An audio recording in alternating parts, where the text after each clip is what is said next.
Where is the capitalist system going? Well, let me be as blunt with you here as I know how. The history of capitalism for 300 years, wherever it has come, has been a history that deserves the word instability stamped on its forehead. The system is fundamentally unstable. What does that mean? Every 4 to 7 years on average, the system tanks. What does that mean? Suddenly, large numbers of people are thrown out of work. Large numbers of businesses go bankrupt. Large numbers of businesses cut back production from what it had been. Okay, that sudden bang. Sometimes it doesn't last very long and it doesn't affect too many people. Short and shallow, we say. And sometimes it is very serious. It's long and deep. The one in the 1930s, very long, very deep. The one since 2008, quite long, very deep. Others, shallow and short. But if you assume that the future of capitalism is more or less likely to be the 300 years of capitalism, during which every conceivable effort was made to stop this instability, to prevent it, to overcome it, to shorten it, and you can see the success of it by noticing that we're in one now. So the 300 years of effort to stop it failed. By the way, just again, between the end of the Great Depression, 1941, and the beginning of the one we're in now, 2008, the National Bureau of Economic Research, which is the government agency that monitors these things, counts 11 economic downturns between 1941 and 2008. That's where you get the 4 to 7 year average. Okay, when was the last bottom of the cycle? 2009. Do some arithmetic. 4 to 7, 2009, we're overdue for one, aren't we? Which is why on Wall Street, if you follow the financial press, the assumption is in the next 6 to 18 months, we're going to have a downturn. Well, whoa, we're not out of the 2008 disaster. We've got a level of people with debts they cannot afford to miss a payment on. If we get suddenly millions of people thrown out of work with another downturn, the kind that would come if the shipping companies of the world have no demand to meet by renting out their ships to carry stuff, if the mass of people are not in a mood to spend money, if they can't borrow more because they're already loaded up to here with debt, then we're looking at a situation in the near future when we're going to have an economic downturn in an already fragile economic situation. That's not good, folks. And that doesn't suggest anything is going to happen in this society to undo the inequality that keeps getting worse, to undo the instability, which is about to explode on us again. There's nothing happening to slow down automation. In fact, the use of robots is accelerating in a whole line of productions here in the United States and elsewhere. And ditto, the movement of production out of the United States continues. So we're not seeing any sign of a change or anything that could be happening that would produce a reversal of what has agitated politics in this country so extremely as we now see it. Mr. Trump is going to have his work cut out for him, big time. Handling these problems, trying to deliver on the real demand of the people who voted for him, which is for some real change in their situation. How's he going to do that, given the commitments he's made, given who he is, given who he's going to bring into power? True, he may deflect everybody's attention by saying outrageous things about Mexicans or half the population. Maybe he will. Maybe he'll figure out that deflecting people away from the basic issues that upset them, which is, after all, what the election did for a year, is his best hope to keep the hype going, to keep the circus and the theater going so that people don't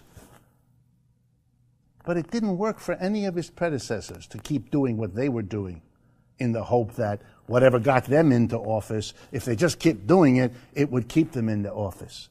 If you noticed anything about the last 5 presidents, by the end of the time of their term, Americans hated them. Couldn't wait to get them out.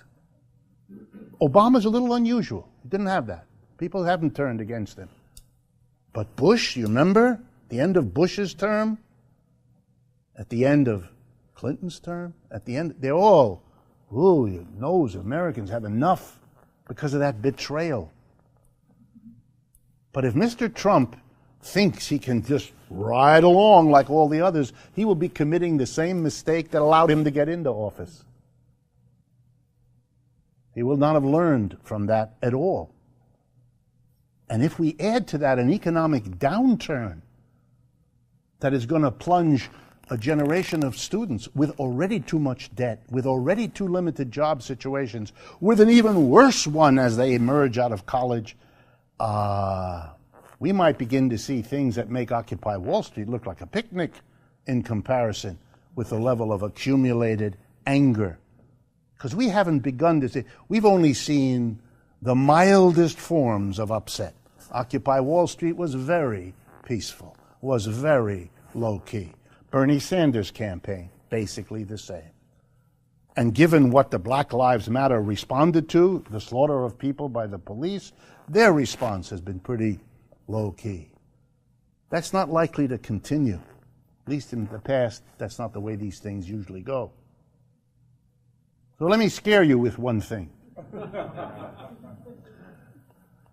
There are, of course, people who are excited about Mr. Trump's gain, who are the David Dukes of this world, the people who have a different political agenda, an old ideological agenda of the sort that you all know and don't need me to tell you about. No one knows how much reliance Trump will put on them, what positions in government he will allow them to have, nor what they will do if they get such positions. But knowing who they are and what they will feel now emboldened to do, my guess is they will be provocative. And my guess is a lot of people, like those in this room, will react. That could spin out of control. That's a whole nother game. Then you have the polarization of the two sides, and Mr. Trump can play the game as if he is bringing them together when in fact he's repressing one in favor of the other. That's an old game too. If I were watching, and which I will be, that's what I will be watching for. And that's what I'll be talking to you about in the months ahead, whether we begin to see signs of that, where they are, and how they are going. But I don't want to end today without leaving you with 2 more insights about what's going on. There is also, because of the difficulties corporations are having, difficulties, and I want to explain the difficulties. In the end, a capitalist system, like any other system, needs all the different parts of it to play their assigned role. Capitalism doesn't work if the mass of workers don't go to work and do the work. If you didn't go, the game is over. You got to go and work, and then you got to go to the mall and buy the fruits of your work. You've got to play both sides of that game, otherwise it doesn't work. But capitalism is a system that is internally messed up, or to use Marx's term, it's contradictory. Every capitalist is always trying to save on labor costs, to get a cheaper worker to replace a more expensive worker, to get a machine to replace any worker, to get a worker to accept lower wages than he or she did before. They're always trying to save on labor costs because it gives them more profits. And then they're always surprised when they discover that the success they've had in cutting down their labor costs, which means they're giving less money to the workers, means, here you go, the workers don't have the money to buy the stuff. What they gain by squeezing their workers, they lose because they've just squeezed their customers. Capitalism can't get out of this dilemma because it's the nature of capitalism. To get out of that dilemma is to give up the capitalism, which, this should come as not a major surprise, the capitalists don't want to do. So they're forever caught in this dilemma. They have no way out. Oh, they can postpone the dilemma. You know how they do that? You all know how they do that. How can they keep you buying even though they're not raising your wages? How can they get you to buy more and more even though they're not paying you to do it? The answer is the plastic in your wallet. Debt. You can borrow because that allows you to spend and they don't have to pay you. This is wonderful. Of course you should have 12 credit cards in your wallet. Of course you should borrow for college. Of course you should borrow for your car, your house. Borrow, borrow, borrow, because it's the capitalist dream. He gets the customers. He doesn't have to pay you anything. In fact, he takes the extra profits made from not paying you, saving on labor. He takes the extra profits. Ready? Because if you get this, you'll understand capitalism and you'll become its enemy. He takes the extra profits from not paying the workers and lends it to them so they can buy on credit what he's selling them. You get it? He squeezes you as a worker and then lends you so he can squeeze you as a borrower too.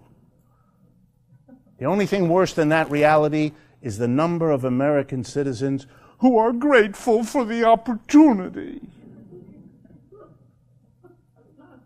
You are complicit in your own screwing, which is not a compliment. Mr. Trump will be no more able to change the basic conditions of the capitalism that afflicts the American people than any of his predecessors were. Not one bit. There's nothing in his history, nothing in his programs that indicate. Could he develop it? Sure, I can't predict the future any better than anybody else can. But why anyone in their right mind should imagine that this man, by virtue of his election, is going to raise wages where they've been falling, improve job security where it has been declining, get the students out of their debts? Stop. Nothing. There's no reason to expect any of it. Which means that Mr. Trump is setting himself up for exactly the same betrayal that people feel about Obama and about all the people before Obama. He's in line to do the same thing. There are wisecracking Democrats in Washington, the few that have a sense of humor, who are telling the Clintons, it's good that you lost, because the economic downturn that's coming, and I'm going to talk to you more about that, is now going to be his problem. It would have been your problem. And the truth of it is, these Democrats know the Clintons haven't a better clue what to do than does Mr. Trump. So the irony is, here is also an opportunity for what? Well, the candidate who comes out best at the end of all this carnage, all the nasty things Clinton said about Trump, all the nasty things Trump said about Clinton. You know who looks whiter than white, if I can abuse the metaphor? Bernie Sanders. There's nothing that's clinging to him that looks or smells like what clings to the others. He looks wonderful. He comes out clean. That's a very important thing, because that lesson is slowly percolating through the culture. And it carries implications that are going to be played out in the months and years ahead. Here's the second opportunity. It's possible for us, and by here I mean the broad left, and I don't usually talk like that because the broad left, for most of my, there's no symbolism involved here. None. Purely electronic event. He's not president yet.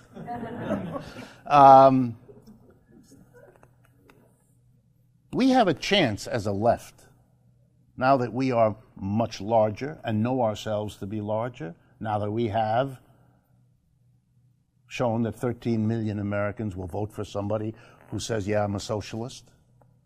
Granted, he's the most moderate socialist one can imagine. Although there are now Europeans trying to out-moderate him. And succeeding. The French come to mind right away, but we'll come back to that. There is now, I think, an opportunity to say, if the left can get its act together, that the problem here is a capitalism that has been no good for the majority of people for 40 years. That's our problem. Changing our leaders has made no major difference in that basic story. So changing them again from an Obama to a Trump, or from a Trump to whoever the next one is, that's not a solution. We don't have to make that case. That's not very hard to make. People already get that. That'll be easy. Well, then what do? We've got to change the economic system so it isn't driven by huge wealthy corporations that have the incentive and the resources to keep moving in the direction that has produced the deterioration for the last 40 years. And it's a very easy deterioration to describe. That's not going to be changed until you reorganize the decision-making apparatus. The decision to move a plant from here to there, the decision to destroy these jobs and replace them with robots and tell the people whose jobs have been replaced, you're on your own, get lost, go work, become a greeter at Walmart if you're lucky, or flip hamburgers. That's it, you're done. This society has no obligation towards you, no place for you, no understanding of what the impacts on your family, friends, neighbors, none of it. We're free to screw you every which way, as we have been doing. An alternative to that, an economic system built in a different way, giving the power of making these decisions to the mass of people and not to private capital, that's our only way out of this. If we do it, we build the basis for what? We build the basis for a new political party. Because such a movement to change the economy has to have a political expression. It has to have an agency that goes around and explains to everybody else what it's doing and why it's doing it. Because the support will be there if we do it. This will be a political party whose goal is to reduce the footprint of capitalism in our economy and to raise the footprint of an alternative system, which you can call worker co-ops, which I do, or worker self-directed enterprises, or a different way of organizing production so that people together democratically decide what to produce, how to produce, where to produce, and what to do with the profits. That solves our problems, and you need a political party that will advocate for that kind of change. And by doing that, we'll show that the Republicans and Democrats are advocates for the continuation of capitalism. They just differ on exactly how to do it. The Republicans more aggressive and stick it to the working class, the Democrats not as bad. But two parties that are two wings of the same economic commitment means you don't have any real choice unless another party comes along, which is another argument for its emergence. We are strong enough to do that now. Occupy showed us a beginning. Bernie showed us an enormous step forward. I'm very impressed in recent weeks that the Black Lives Matter movement is taking more and more interest in these economic questions and taking position. So there's another leg, signs. And all of this amidst the deterioration of capitalism, which is what I'm going to turn to for the rest of my talk. But we have an opportunity here. It is not just a defeat. The biggest defeat suffered here is by the establishments of the two major parties who really have taken it on the chin. It's their own fault. I'm not asking any of you to have any sympathy with them at all. They don't deserve it. They eagerly pushed every critical impulse out. Eagerly. For them, the left has been irrelevant, marginal, dismissible, contemptible. That's how they react. Nor do I think this Trump defeat of them will teach them much. I think they're beyond it. They've been doing this for too long. They're too deep into this rut. They're going to continue doing it. And as I begin to read the interpretations of Trump's victory, you can already see how they're interpreting it as being, we're not going to give it up. For example, the interpretation, this is all about racism, or this is all about immigration, or this is all about grabbing women's genitals. Horrible as all those parts of this game were, they're not what this game is fundamentally about. And it's a mistake to go in that direction because it loses us the sense of where we can go to change this. What's the option? Again, there is an option. I learned today of a group of cab drivers in Austin, Texas, 360 of them, who just formed a cooperative taxi business. They were successful in driving Uber and Lyft out of Austin. They were there, they're gone, and in their place is this worker cooperative that has set up in Austin, Texas, to run that business. And that business is attracting worker co-ops quite a bit. Our little organization, Democracy at Work, is working with one in Grand Rapids, Michigan, which is likewise trying to set up this kind of business. Why do I talk to you so much about worker co-op businesses? Because it's an alternative to capitalism. It's a way out. It's something to do. It's a direction to take to get out of this mess which is deteriorating and presenting us with the Trumps of this world. You know that Trump is not unique. The establishment in England thought that everybody would vote to stay in Europe. They didn't. It's the exact same story. If I understand correctly, the liberal socialist president of France currently has an approval rating of 4%, which is an achievement. I don't believe any leader has ever achieved this before. And wow. He's a socialist in the sense he went along with everything. He didn't think there would be anger and upset against going along, saying that at least he's not as bad as the conservatives in France, and he isn't. Just like the Democrats here aren't as bad as the Republicans. They aren't.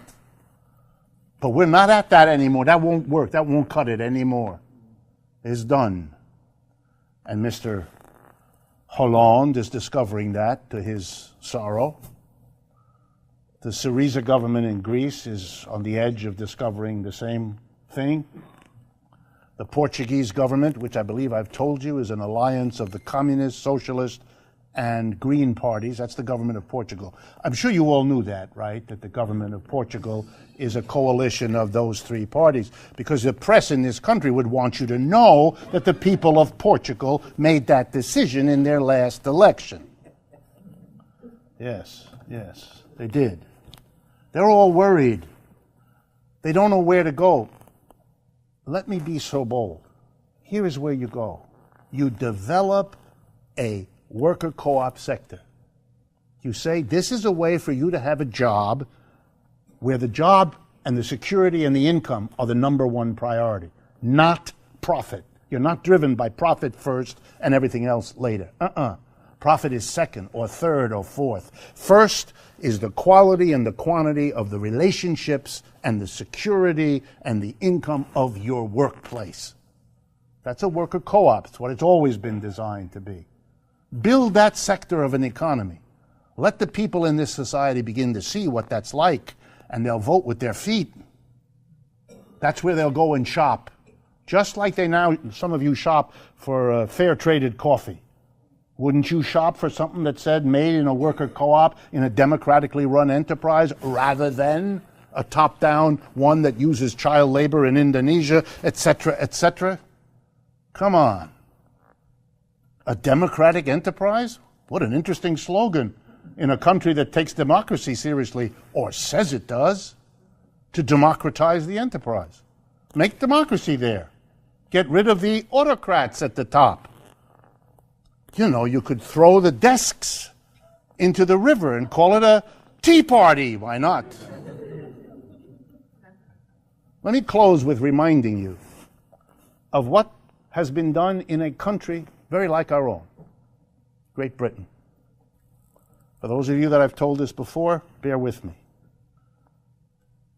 Britain has two parties like the United States. They're not called Republican Democrat, they're called Conservative and Labor Party. The second party is the Labor Party, sort of like our Democratic Party, and the Conservatives are like our Republicans. The Labor Party has a Bernie Sanders of its own. The man's name is Jeremy Corbyn, C-O-R-B-Y-N. I believe that's how it's spelled, C-O-R-B-Y-N. He has been elected now twice in a year because the center of their party, like the center of the Democratic Party, was very upset with their Bernie Sanders, and so they tried to get rid of him. So they had a second election in the year. He did better in the second election than he did in the first, so they couldn't get rid of him. He's the head of the Labour Party. Why am I telling you this? Because the Labour Party in England has a program commitment. This is what it will do if it wins the election, which is scheduled for 2017 or maybe 18, I don't know, either next year or the year after. Here's the commitment. It will become law, if the Labour Party wins, that any enterprise in England, any enterprise that either contemplates closing or moving out of the country or becoming a public company in the sense of issuing shares, a public offering, any company that plans to do any of those things will be required by law to give their own workers the right of first refusal to buy the company. That the company cannot close, cannot move, and cannot sell itself to any other company. That's another thing. Can't do that. Without first giving the workers the right to take the place over and run it as a worker co-op. Only if the workers refuse will the company be free to explore those other options. Plank number 2. The government pledges to provide the money to enable the workers to buy the company in order to create in England a worker co-op sector of the economy. And for those of you who don't know, such a sector of a capitalist economy already exists. Spain has it through the Mondragon experiment, and Emilia-Romagna, that district of the state inside Italy, also has that. So we already have examples of it. We have the examples, we know how to do it, we know where it's been done, we have the expert, we can do this. There's only the political will in this country to advance such a program and to go to the people and say, this is a way out of a 40-year deterioration that is punctuated by the lunacy of these election campaigns.